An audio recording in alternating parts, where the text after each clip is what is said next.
Princess Zarathil stood on the balcony of the embassy building, watching the twin suns set over the alien city below.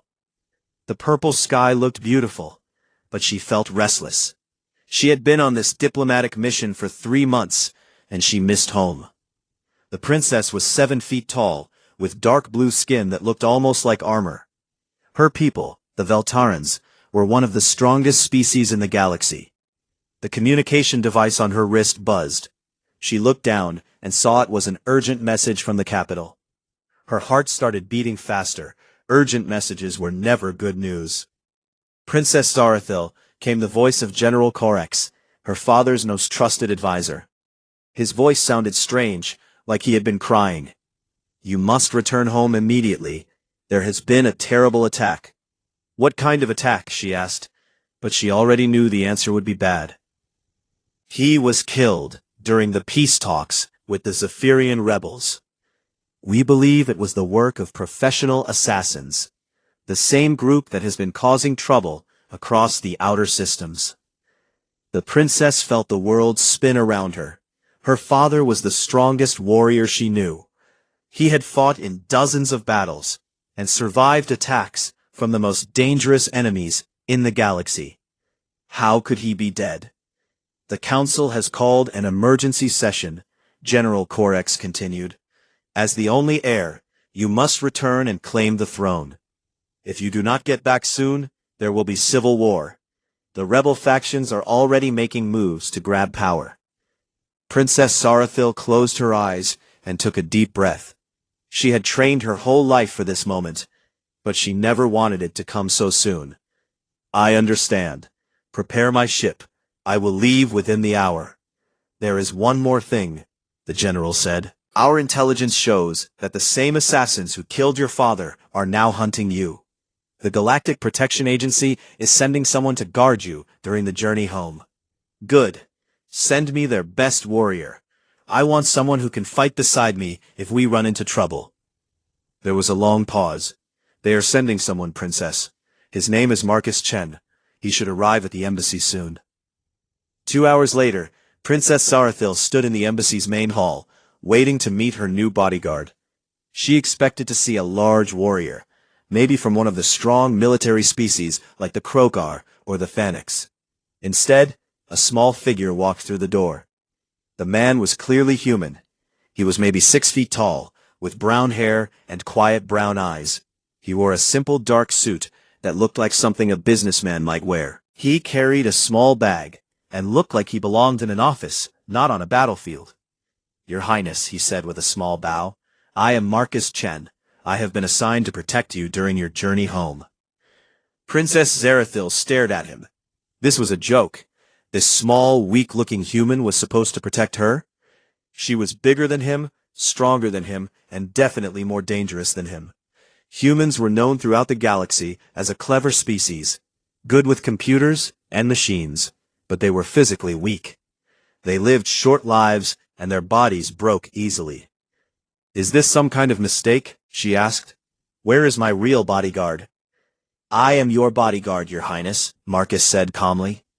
"I understand your concerns, but I assure you that I am qualified for this assignment." The princess looked him up and down. He did not look qualified. He looked like he would run away at the first sign of danger. Her personal servants were more intimidating than this human. "Do you have any combat experience?" she asked. "Some," Marcus replied. "Some? What does that mean? Have you ever been in a real fight?" "I have been in situations that required defensive action," Marcus said.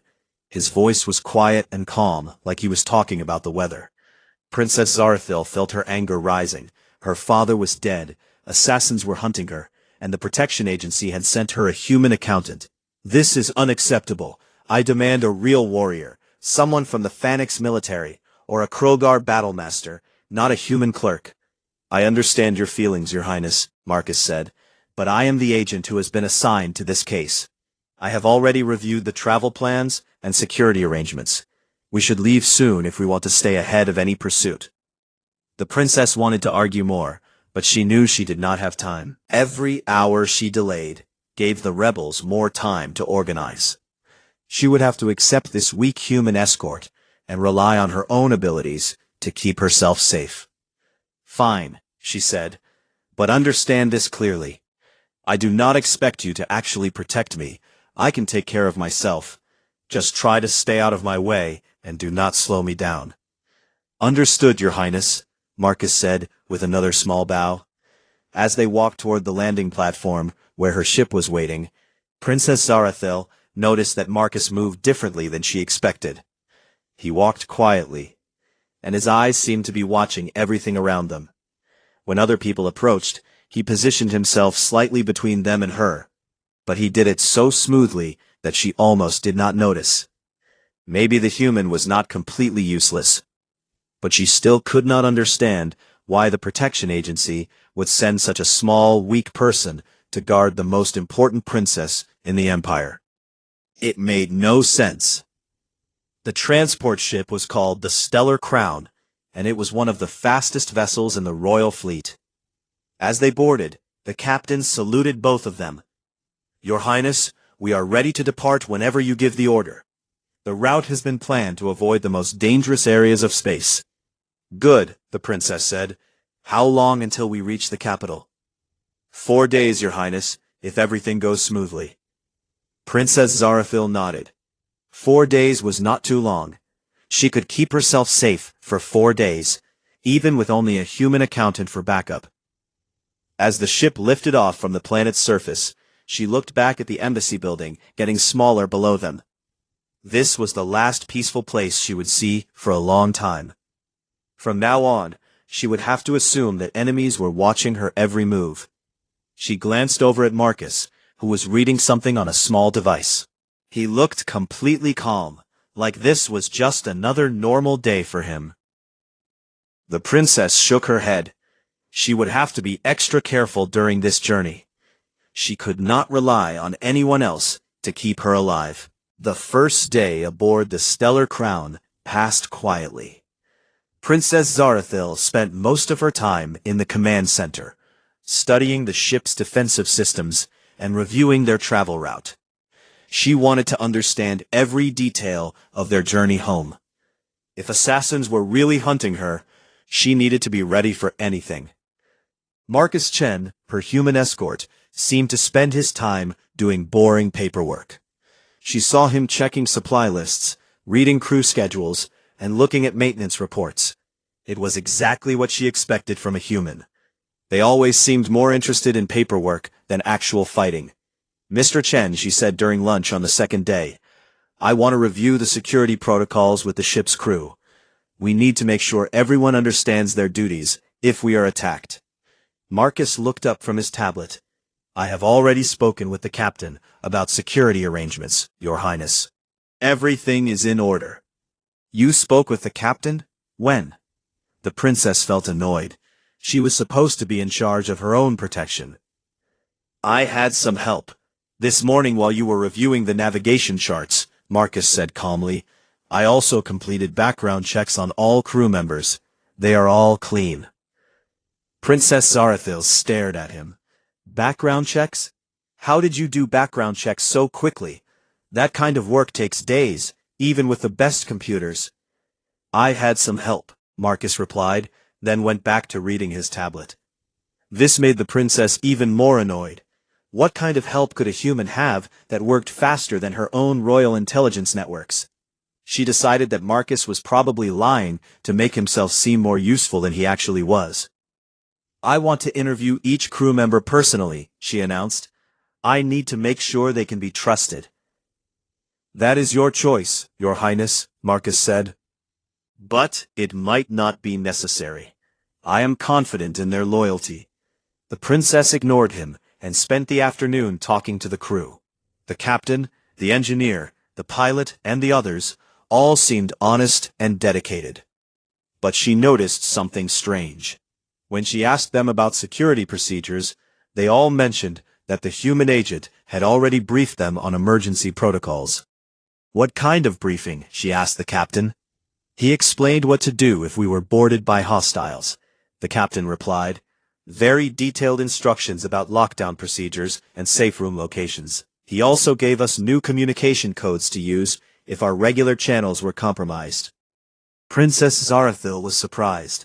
She had not authorized any of these changes. When she confronted Marcus about it, he simply said, "Standard precautions, Your Highness. I hope you don't mind." She minded very much, but she did not know what to say. Technically, the briefings sounded like good ideas. She just wished he had asked her permission first. That evening, while she was eating dinner in her quarters, the lights flickered. Just for a moment, but long enough to notice. She called the bridge to ask about it. "Just a small power fluctuation, Your Highness," the engineer told her. "We are looking into it." 20 minutes later, Marcus knocked on her door. "Your Highness, I wanted to let you know that the power issue has been resolved. It was caused by a faulty relay in the secondary system. The engineer has replaced it." "How do you know that?" she asked. "Did you help with the repair?" "I looked into it," Marcus said. "Everything is fine now." The princess found this answer frustrating. Marcus always seemed to know about problems before she did, and he always claimed to have looked into them. What did that even mean? The navigation computer reported a small error in their course calculations. The pilot corrected it quickly, but it meant they had been traveling slightly off route for several hours. Again, Marcus appeared shortly after the problem was discovered. "I have checked the navigation logs, Your Highness. The error was caused by outdated star chart data. I have updated the charts with current information." "Where did you get current star chart data?" Princess Zarathil demanded. "We are in the middle of empty space. There are no communication relays out here." "I have access to certain databases," Marcus replied vaguely. The princess was getting tired of his mysterious answers. She was also starting to wonder if the human was actually competent, or if he was just taking credit for work that others were doing.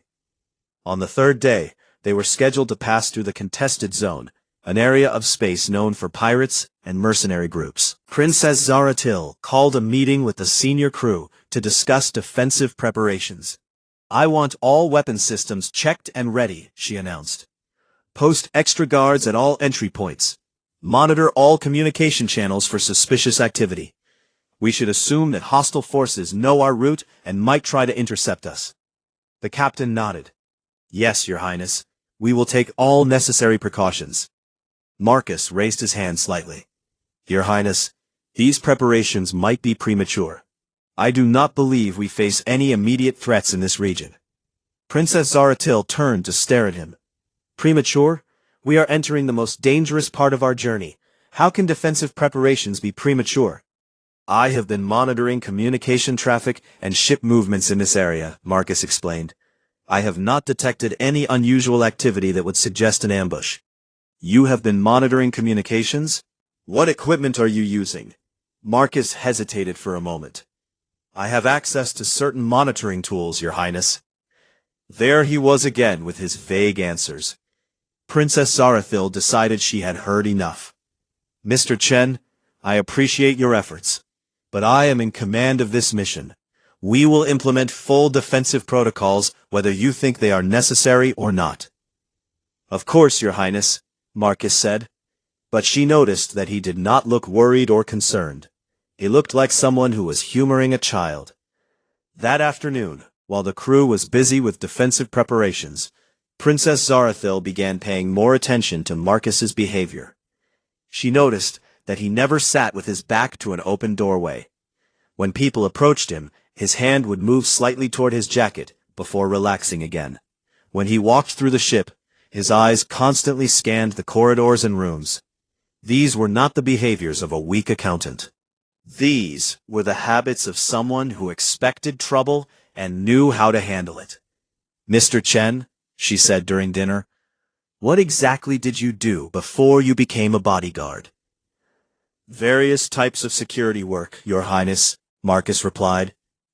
"What kind of security work?" "Different assignments. Risk assessment, threat evaluation, protective services." Another vague answer. The princess was beginning to think that Marcus Chen was deliberately hiding something from her. The question was what, and why? On the fourth morning, Princess Zarathil woke up to find that they had safely passed through the contested zone during the night. No pirates, no mercenaries, no attacks of any kind. Part of her felt relieved, but another part felt foolish. Maybe Marcus had been right about the defensive preparations being unnecessary. She found him in the observation lounge, drinking coffee and reading reports on his tablet. In the daylight streaming through the viewing ports, he looked even more ordinary than usual. Just a quiet human man in a simple suit. "Good morning, Your Highness," he said when she entered. "We should reach the capital system by this evening." "Good," she replied, sitting down across from him. "I am eager to get home and deal with the people who killed my father." Marcus nodded, but did not say anything. Princess Zarathil studied his face, looking for any reaction to her mention of revenge. His expression remained calm and neutral. "Chen, can I ask you a direct question?" "Of course, Your Highness." "Do you think I am capable of protecting myself?" Marcus set down his tablet and looked at her carefully. "You are clearly a skilled warrior, Your Highness. Your people have a reputation for strength and combat ability. I am sure you can handle most threats." "Most threats?" "There are always situations that require different approaches," Marcus said. "Sometimes the best protection comes from avoiding fights rather than winning them." Princess Zarathil found this answer interesting. It was the first time Marcus had given her a real opinion about anything. "What do you mean by different approaches?" "Information gathering, understanding your enemies before they act, controlling the situation so that they cannot surprise you. Sometimes the most dangerous threats are the ones you never see coming." Before the princess could ask more questions, the ship's communication system crackled to life. "Your Highness," came the captain's voice, "we are receiving a distress signal from a diplomatic vessel. They report engine failure and request assistance." Princess Zarathil stood up quickly. "What kind of diplomatic vessel?" "A Zephyrian peace delegation, Your Highness. The same type of ship that was involved in the peace talks with your father." The princess felt her blood turn cold. The peace talks where her father had been killed.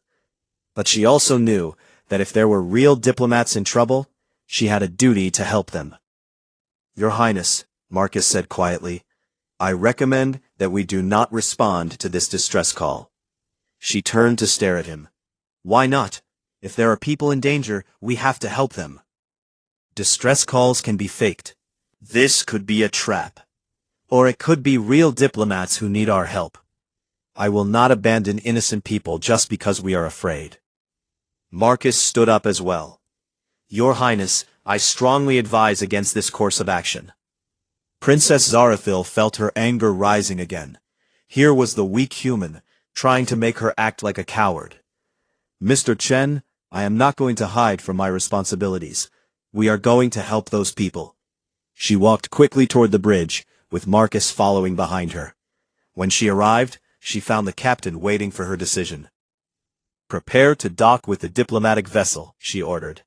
"Send them our credentials, and let them know we are coming to assist." "Yes, Your Highness," the captain replied. But she noticed he glanced nervously at Marcus before giving the orders to his crew. As they approached the disabled ship, Princess Zarathil studied it through the viewing screen. It looked exactly like a standard diplomatic vessel. The right size, the right design, the right identification markings. She could not see anything suspicious about it. "Docking in 5 minutes," the pilot announced. Princess Zarathil went to her quarters to put on her armor and weapons. She strapped on her plasma sword and checked her energy pistol. If this was a trap, she would be ready for it. When she returned to the docking area, she found Marcus waiting there. He had changed out of his business suit and was now wearing dark combat clothing. She also noticed that he was carrying several items she had not seen before. What looked like communication equipment and some kind of scanning device. "Where did you get that gear?" she asked. "I always carry backup equipment," Marcus replied. "Your Highness, I want to ask you one more time to reconsider this decision." "Why are you so worried about this?" "It is just a disabled ship." Marcus was quiet for a moment. Then he said, "I have been monitoring electronic signatures from that vessel. Some of the readings do not match what I would expect from a ship with engine problems. What kind of readings? Power distribution patterns. If their engines were really disabled, I would expect to see different energy signatures. This ship is running hot, like it is preparing for combat operations. Princess Zarathiel felt a chill run down her spine. Are you saying they are planning to attack us? I am saying that the situation does not look right. We should leave this area immediately. The princess looked at the diplomatic vessel on the viewing screen. It still looked normal to her, but she had to admit that Marcus seemed to know things about technology that she did not understand.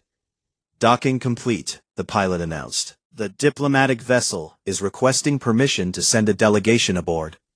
Princess Zarathiel made her decision. Maybe Marcus was right to be suspicious, but she could not abandon people who might really need help. Permission granted. Tell them we will meet their delegation in the main docking bay. Your Highness, Marcus said urgently, please reconsider. No, she replied. We are going to find out what these people want, but we will be careful about it. As they walked toward the docking bay, Princess Zarathiel noticed that Marcus had become much more alert.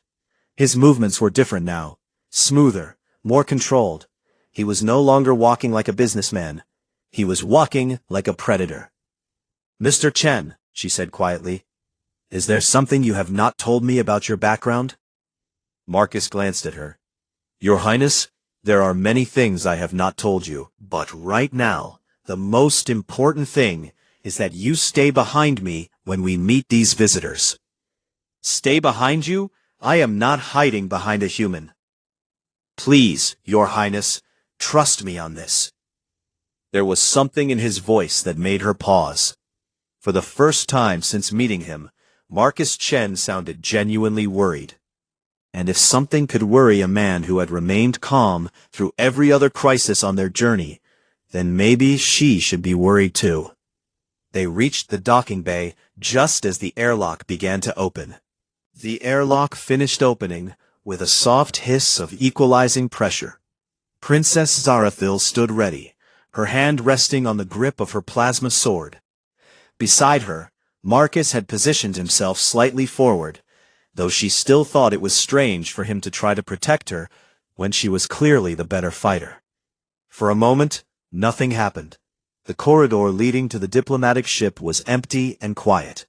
Then she heard footsteps, heavy, measured steps that did not sound quite right. Your Highness, came a voice from inside the diplomatic vessel. Thank you for responding to our distress call. We are grateful for your assistance. The voice sounded normal, but Princess Zarathiel noticed that Marcus had gone completely still. He was listening to something she could not hear.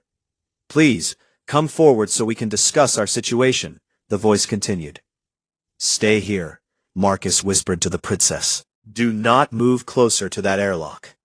Why not? She whispered back. Before Marcus could answer, the trap revealed itself.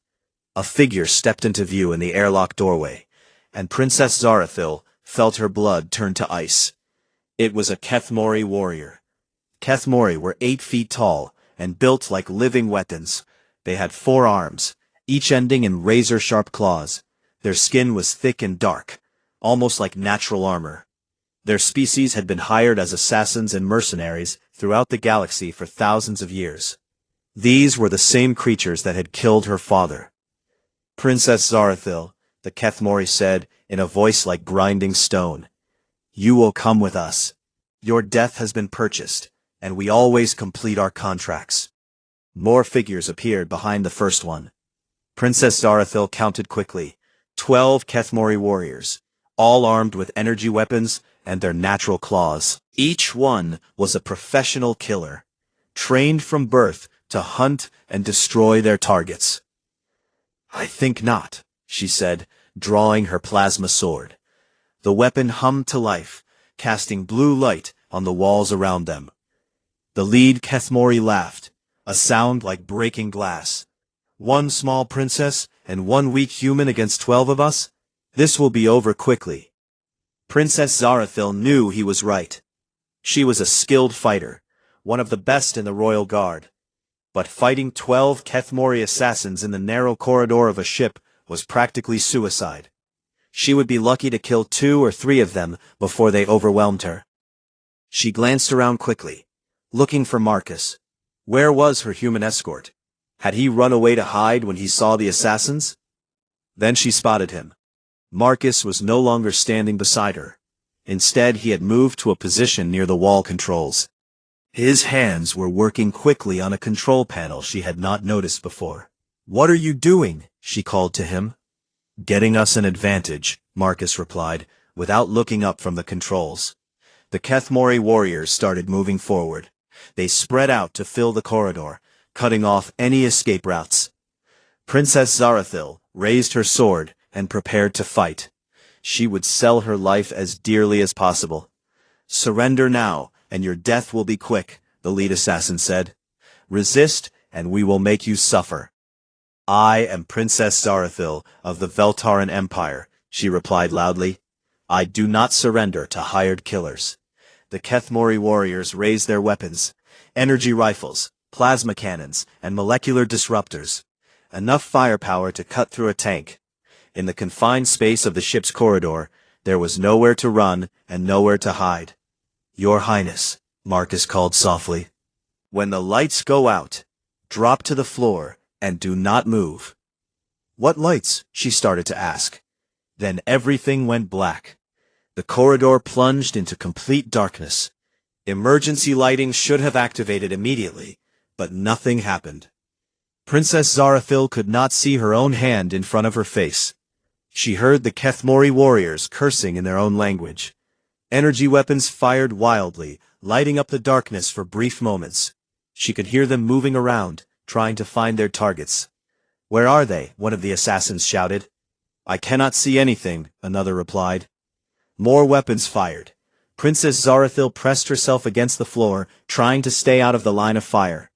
She could hear the assassins moving around her, but she could not tell where they were or what they were doing. Then she started hearing other sounds: wet impacts, strangled cries, the sound of heavy bodies hitting the metal deck. But no human voices, no energy weapons being fired by her side. "Who is there?" one of the Kethmori screamed. "Show yourself." The response was another wet impact and a gurgling sound. Princess Zarathil tried to understand what was happening. The assassins were dying, but she was not fighting them.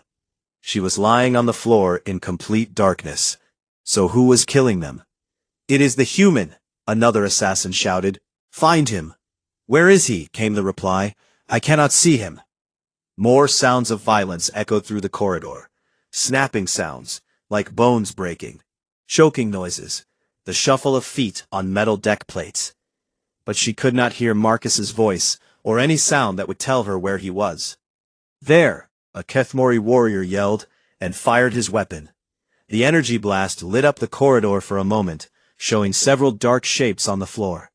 But it did not hit anything else. The return attack came immediately. Princess Zarathil heard a sound like a blade cutting through flesh, followed by a scream that was suddenly cut off. "How many of us are left?" one of the remaining assassins called out. "I do not know," came the frightened reply. "Korvax, Threx, answer me." No one answered. Princess Zarathil realized that she was listening to professional killers who had become terrified. These were creatures that had spent their lives hunting the most dangerous prey in the galaxy. But now they sounded like children afraid of the dark. The attacks continued. One by one, the remaining Kethmori warriors stopped talking. She could hear them dying, but she could not hear their killer. Whoever was hunting them moved without sound, struck without warning, and disappeared back into the darkness before they could fight back. Finally, there was silence.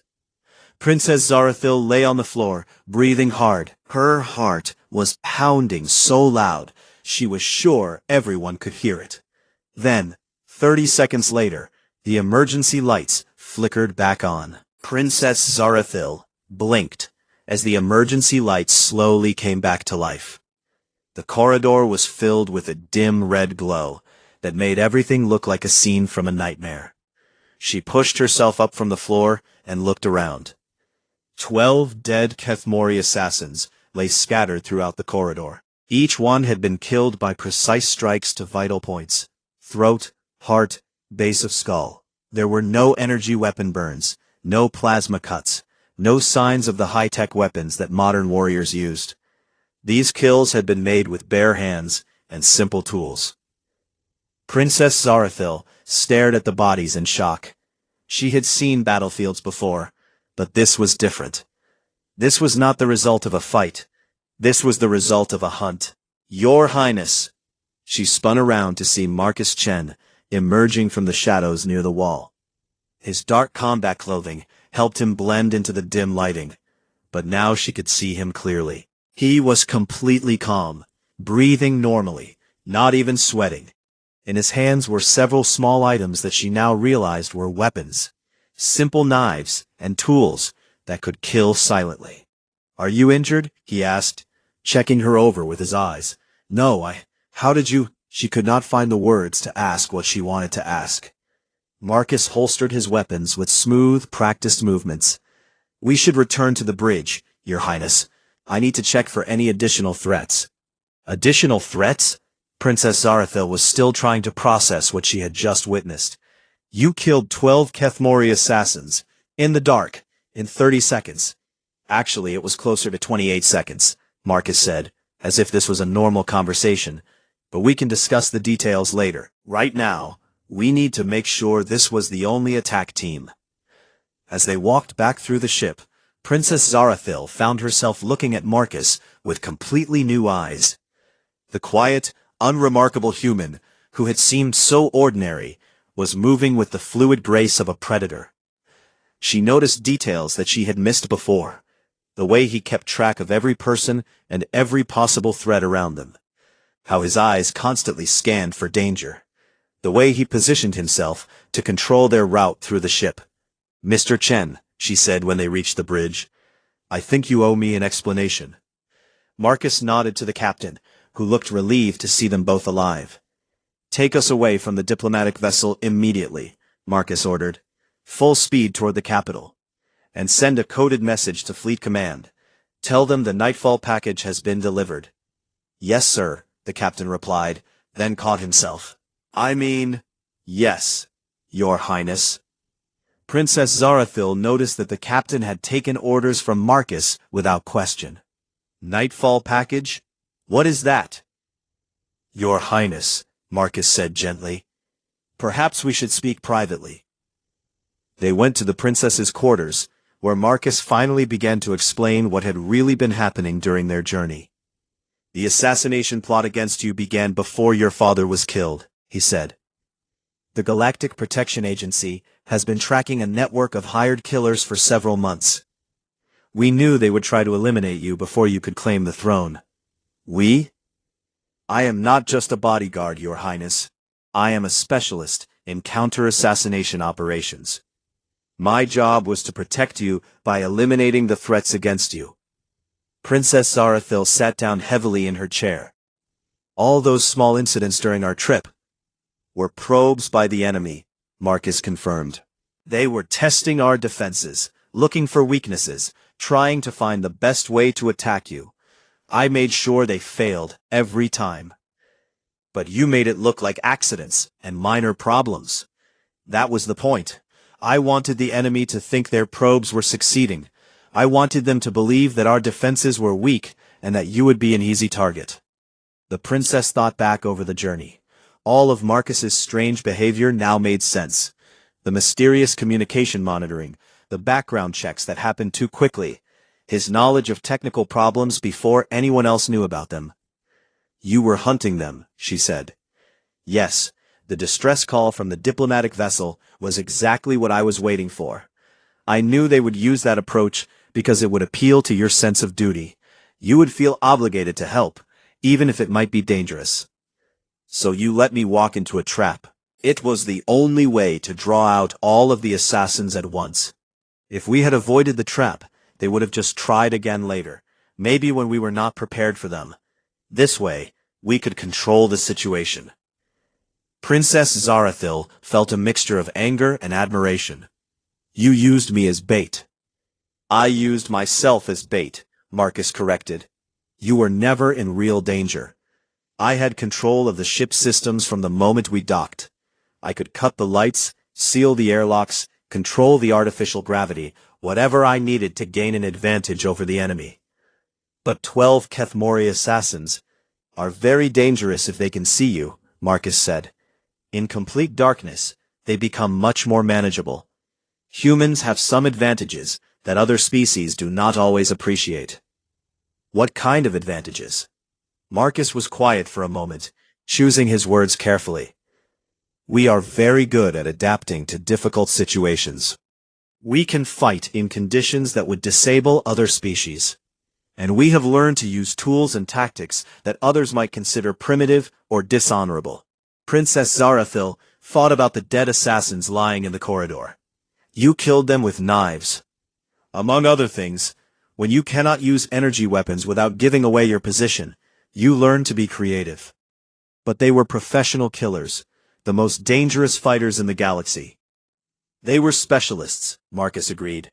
Very good at what they do, as long as the situation matches their training. But humans have a saying: no plan survives contact with the enemy. We are very good at changing the rules when we need to. The princess stood up and walked to the viewing port. Outside she could see the stars streaming past as they traveled toward home. In a few hours, she would arrive at the capital to claim her father's throne. Thanks to the quiet human she had dismissed as worthless, she would arrive alive. Mr. Chen, she said without turning around, what is your real name? Marcus Chen is my real name, Your Highness. But your real job, your real background. I work for a small specialized unit within the Galactic Protection Agency. We handle cases that require unconventional approaches. My official title is Senior Threat Resolution Specialist. Princess Zarathil turned to look at him. And, unofficially? Marcus gave her a small smile. It was the first time she had seen him smile, and it changed his entire appearance. Instead of a quiet clerk, she saw someone who was very confident in his own abilities. Unofficially, Your Highness, I am someone who makes problems disappear. As they continued toward the capital, Princess Zarathil found herself thinking about everything she had learned. She had spent her life believing that strength meant size, that power meant visible weapons and obvious displays of force. But the human had shown her a different kind of strength, the power of being underestimated, the advantage of appearing harmless while being deadly. She would remember this lesson when she became Empress, and she would never again make the mistake of judging anyone by their appearance.